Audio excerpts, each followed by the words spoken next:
The views, thoughts, and opinions expressed on the Nova Society are those of our guests and panel members and do not represent the views, thoughts, and opinions of any institution any member of the Nova Society is associated with.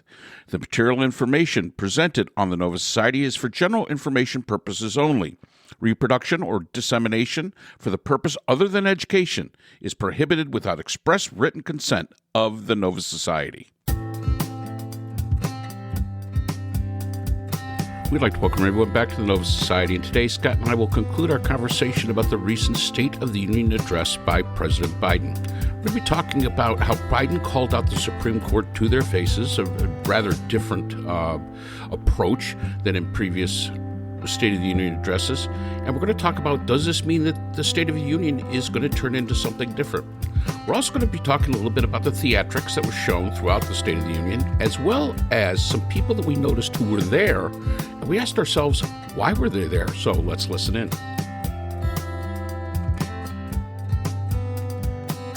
What did you think about the point in I thought it was extremely interesting, where he actually turned to the Supreme Court justices and called them out. I mean, that just doesn't get done. Yeah. I mean, that's just not something. That's not something you see done. Well, I'll tell you. Okay, so that was a really interesting moment, and a lot of people have been hammering him for that. Here's the thing: the Supreme Court used to be the Supreme Court. It was like the high court, you know. Now Right. They're just a bunch of politicians. This is not a clean Supreme Court. This is not a preening, sort of glistening Supreme Court that you can go, well, you know, that's the Supreme Court. They're, you know, the smartest people on earth. These guys are in the gutter, and the ruling last week and all the crap that they're pulling with the wait until April to even hear this case about immunity, and holding up these trials. The fact that Clarence Thomas, who, you know, by the way, I mean, I've seen them calling him a rock star for not attending. He hasn't been to a State of the Union address since 2006. They have him every year. So anybody who thinks that Clarence Thomas was using his lack of presence as a protest of some kind is just off the wall. He doesn't go to them. You know, he's too busy probably fishing with some billionaire somewhere. And so it's not really unusual for Clarence Thomas, whose wife Ginny, by the way, was complicit in January 6th, and who did not recuse himself from anything, nor did the three justices that Trump put on the bench recuse themselves from making decisions about Trump's future, which is, again, gutter politics of the worst kind. So yeah, I think Biden basically said, you know what, you guys are not better than me, and I'm going to hold you to account just the same way that I would hold a congressperson to account.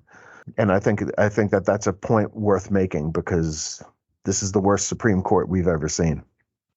Well, and I think we've seen the new. I mean, there's a lot of things that have changed since 2016, and I think we're beginning to see an evolution of what the State of the Union is probably going to look like going forward, as long as we remain divided. There was one congresswoman that wanted to bring up a bill that the president was no longer going to be invited to do the State of the Union, because it does require the president to be invited. It's a protocol. And they wanted to make it so that the president couldn't do that. The other thing that kind of surprised me, and I got such a chuckle out of it, George Santos showed up to this thing. Here's a guy that was expelled from the Congress, but by rule, because he was a congressman at one point in time, expelled or not, he was allowed to attend the State of the Union. And that, I mean, how bizarre is that? It's pretty bizarre. And here's the thing about it. It's like the shamelessness of it. The sort of like, you know, I've been in politics, right? I worked for a state senator in Brooklyn, and when I was younger, and I remember a city councilman. Actually, it was Anthony Weiner. It was Anthony Weiner was a city councilman in, you know, whose district was the same as the one I was working in. And so he got to know the guy reasonably well, as reasonably well as I think you could get to know an Anthony Weiner. And there was a big election for a surrogate judge in 1994, I think it was, or 95. I forget what year it was. And it was an internal Democratic thing, right? There's no Republicans in Brooklyn. And the establishment Democratic Party in Brooklyn is an incredibly corrupt, horror. I mean, maybe not anymore, but back in those days, horrifyingly corrupt organization.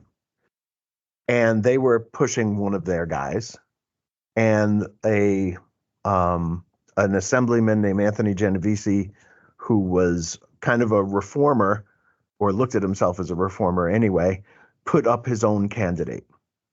And it was a pitch battle all summer long. And on election day, it was September primary day, that mattered.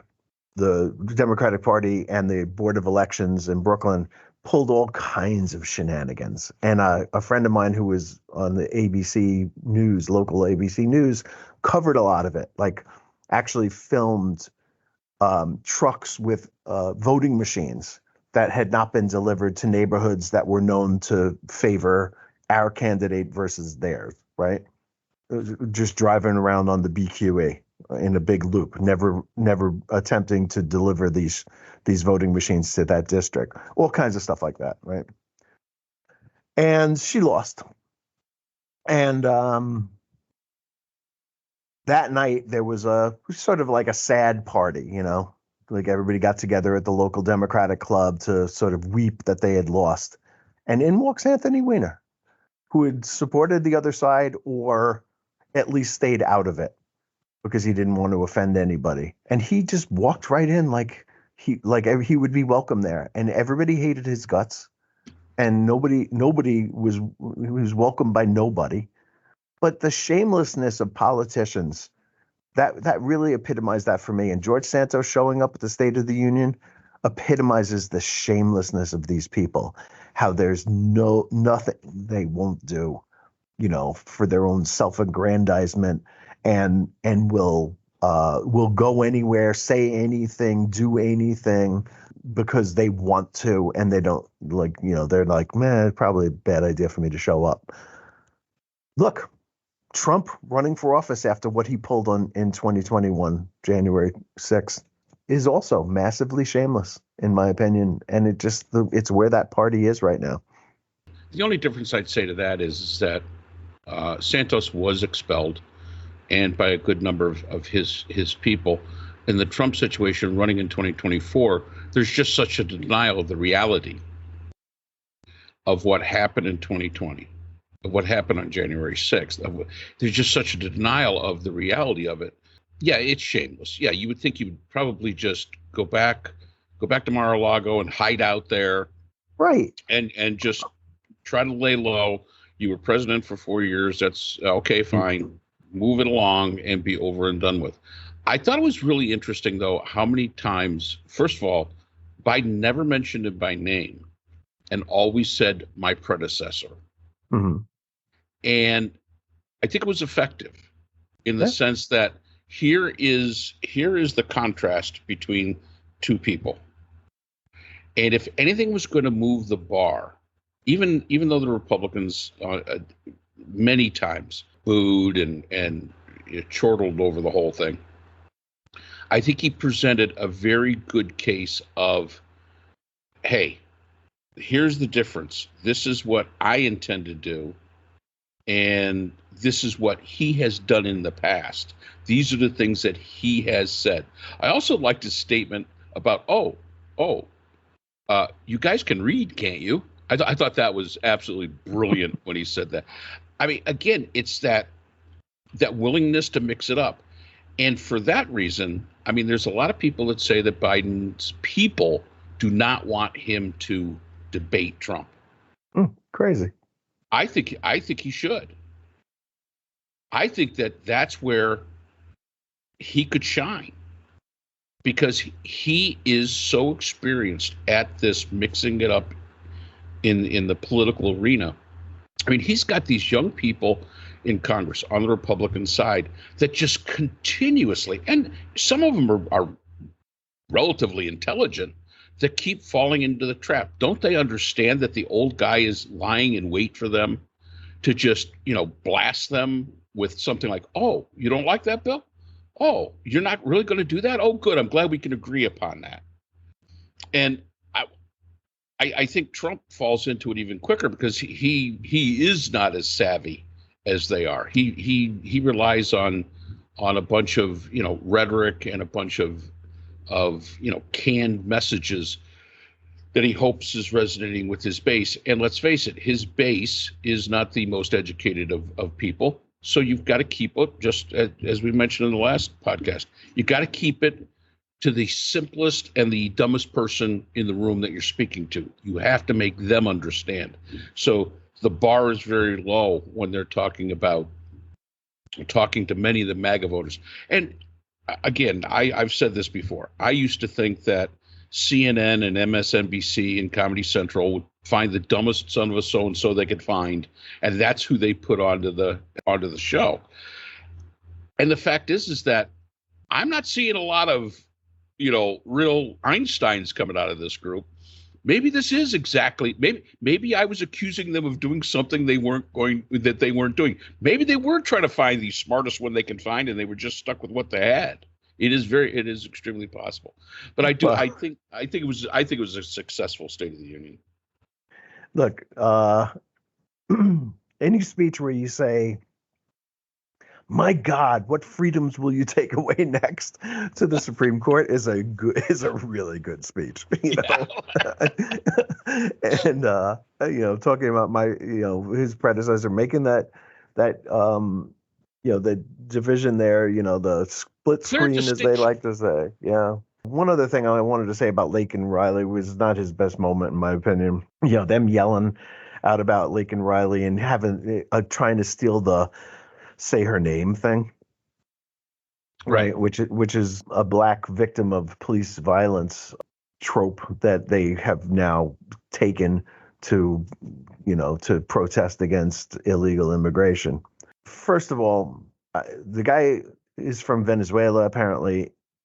I'm not really sure. I haven't read anything about him, whether he's actually an illegal immigrant or whether he's an asylum seeker. Obviously, I shouldn't say obviously. Allegedly, he's a criminal, right? I guess we have to say that to be fair, that he's committed this heinous and horrific crime and needs to be held accountable for it. But if we're gonna start cherry picking tragedies to make cheap political points, I want to nominate somebody else. Okay. There's a fellow by the name of Derek Walls in Alabama who was found murdered in the morning. The police arrested Kyle Luter, okay? Lewter, Kyle Luter, who was a Republican operative with close ties to the Alabama and the Madison County GOP and an employee of Alabama State Senator Tom Butler. In addition to being accused of murdering this man, the police the next day added a charge of sexual abuse with an inanimate object in the murder of this man. So here again, this is a tragedy. This guy, Derek Walls, is dead, and it's so unfortunate. So unfortunate. And my heart goes out to his family. But he was not just killed by a Republican operative, he was sexually tortured by him, in the words of the police. And again, I think that we have a case of a typically closeted gay Republican murdering his boyfriend after a fight. And how horrible it is to be gay, be unable to admit it because that would be woke, and you can't have that in a red state like Alabama. And hating himself and the object of his desire, this guy Derek Walls, who he was having some kind of affair. The way they put it was they knew each other, which I think is a biblical reference. Yes. So, are we going to really start that game where we're going to bring up these horrible tragedies and just use them for cheap political shots at the opposition? Two can play that game, and I would say that Luter is just as horrible as that other guy. And as you pointed out a couple of weeks ago, I think it was, there is a lot of crime in America. Murders happen, guns contribute to a lot of it. Our attitude towards the Second Amendment solution to a lot of problems that we have, from car accidents to just not liking the way the other guy drives, has become like a thing here. And people, pulling out guns like at the Kansas City parade, get into a fight. Well, you're in a state where you're allowed to carry a gun. So naturally you're carrying a gun. You just pull it out and start shooting, and people, innocent bystanders, are getting killed. It's a sad state of affairs for this country, I will say. What do you see as the best moment of the State of the Union for Biden? Some of the off the cuff stuff. Yep. Whatever it was. Even the, I know you're tired of hearing this, Lindsey, but I got a few more things to say. Bringing up the fact that he's known Lindsey Graham. Lindsey Graham has been recorded saying that God never made a better man than Joe Biden, and bringing that out again. There's a whole bunch of it. Like, Raphael Warnock said that, man, that was like being a Baptist preacher. And not that I've ever seen a Baptist preacher, but I imagine that is something like that. Help or hurt him? Help, of course. How could it not? I mean, again, if you listen to both sides of it, there's people that are. It's like when you were talking about the murder in Georgia, he used the word illegal, and people just jumped onto that illegal. Oh no, it should be undocumented, and it's like, guys, come on. Well, so that's going right at it, right? It's I don't particularly care for the term. No human being should be illegal, but that's what they like to say, and he put it back on them. Look, here's the thing about Biden. He's got to go at them on their terms. Unfortunately, he is 81 years old. Okay. And how he ended that speech, I think, or toward the end anyway, it seemed to go on forever. But how toward the end he said, "Look, I've been around for a while, and my lifetime has taught me to embrace freedom and democracy, a future based on the core values that have defined America: honesty, decency, dignity, equality, to respect everyone, to give everyone a fair shot, to give hate no safe harbor. Now, some other people see my age as a different story, an American story of resentment, rage, revenge, and retribution, but that's not me." That's beautiful. Yes, it is. It really, and hey, do you want to have honesty, decency, dignity, equality, and respect for everybody? Or do you want to have resentment, rage, revenge, and retribution? Exactly. Clear choice. Yeah, absolutely. So I guess my last question is of course we posted yesterday the chat that we had where Brooklyn was putting out her great concerns about what could happen. Do you think that this speech might have allayed some of those concerns? And I guess it goes back to the where the Biden called out the Supreme Court right to their face right there during the State of the Union, which I cannot emphasize enough is just not something that has ever been done before. They just don't do that. And she was saying, well, the Supreme Court could turn itself into knots to be able to let Trump off the hook. Do you think he was sending a message to them about that? Do you think that that message is something that they heard? Because it's very tough to tell the Supreme Court. All of them just sit there stone-faced. They do not react. They're sort of like the Joint Chiefs. They sit there. They don't react. They don't do anything. But do you think that that message got through? And do you think that if it did get through, do you think that the concerns that Brooke would have about the Supreme Court basically bending over backwards to do the bidding, do Do you think maybe that might have allayed maybe some of those fears? Nope. I didn't think so. They have a hey, that's the beauty of a lifetime appointment, isn't it? So, Yeah, it is. they do what they want to do. Hey, by the way, speaking of the Supreme Court, you mentioned Santos, but we haven't talked about Kennedy being there. What was that No, about? Did you I see don't know. Justice Kennedy wearing a robe, I believe, Yeah. standing behind the Supreme Court? Now, I guess just as Santos has permission to come in there, even though he left in disgrace, as Trump did, that Kennedy, something happened with Kennedy. And I don't know what Yeah. that something was exactly, but I would love to find out. And nobody's talking about it. yeah. I mean, somebody's got to kind of run him down, some journalist, and talk to Justice Kennedy. Why were you at the State of the Union? And are you trying to rehabilitate your reputation? Why did you retire from the Supreme Court? What did Trump say to you in the hallway that day that made you react so? Have you seen that clip, No, I Mark? haven't. No. He and Trump are walking down the aisle together somewhere. I don't remember where it was, and they're talking, and they're far away. It's a long shot, and all of a sudden, Trump says something, and Kennedy reacts to it and points at him and refutes whatever it was in a big way, right? So Trump had said something that set him off. My guess is it probably had something to do with his son, who was Trump's banker at Deutsche Bank.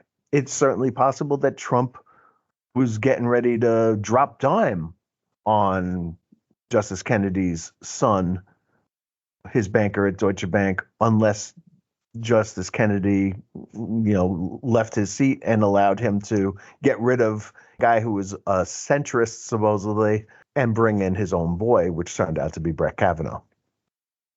Yeah, it would be interesting because I did notice that, and it was kind of funny. They were doing the pan of the room, and it's like one of those moments where you say, "Did I just see what I think I just saw?" yeah, that was my reaction. Wait a minute. All right, I can identify the four women. I got them. I know that Thomas isn't there. He's pretty easy to identify too. There's Roberts. There's Gorsuch. There's Kavanaugh. I think that's Alito. Or my first thought was, did Alito change his hair? So I'm looking at it going, wait a minute, no, Alito. And then I was like, that's Kennedy. Yeah. What in the heck is he doing there? Now, again, the rules probably state, just like with Santos, the rule says that if you are a member of Congress, you have, even though you're out, even though you left in disgrace, you can come back and you can be on the floor. You can't do anything. I mean, you don't get votes or anything like that, but you can come on the floor. It's a rule. I never even thought that Supreme Court justices had the same leeway with them. Because let's face it, what retired Supreme Court justice ever really wanted to come back? I mean, it's certainly possible that they did, that this is not a unique situation or the first time or anything like that. That's possible because who would even, basically recognize them? Like if Justice Breyer came back and sat there, I mean, it would be surprising if Ruth Bader Ginsburg came back. But other than that, Yeah. I can't think of anybody who would be, who you would be surprised to see. But Kennedy is an interesting case. And I do have to say, I do wonder why. Like, I just did FERPA training for a school that I'm teaching for. Yeah. And in FERPA training, it's like, yes, you have permission to do this, but should you? That's the kind of attitude I think I want to say here, is like, yeah, Justice Kennedy, you're allowed to show up at the State of the Union, but should you? Man, maybe he goes way back with Biden and he's really good friends with him or something. Who knows? Yeah, because I don't think he goes too far back with any of the other justices, other than, let's say, Roberts. He probably knows fairly well. He knows Alito probably well. Nobody fought harder for Clarence Thomas than Joe Biden. Right. He shepherded that nomination in. He really did. I mean, Joe Biden is more responsible for Clarence Thomas than anybody. And he was the head of that committee at that time. And for whatever reason, really, really wanted Clarence Thomas to be a justice of the United States. And I don't know whether it was because of, his stature or his uniqueness as a human being or whatever it was, whether it was a color thing, whether he thought it was groundbreaking and wanted to support it, whatever it was, man, you go back there and you look at that fight, it was Biden and Clarence versus the world.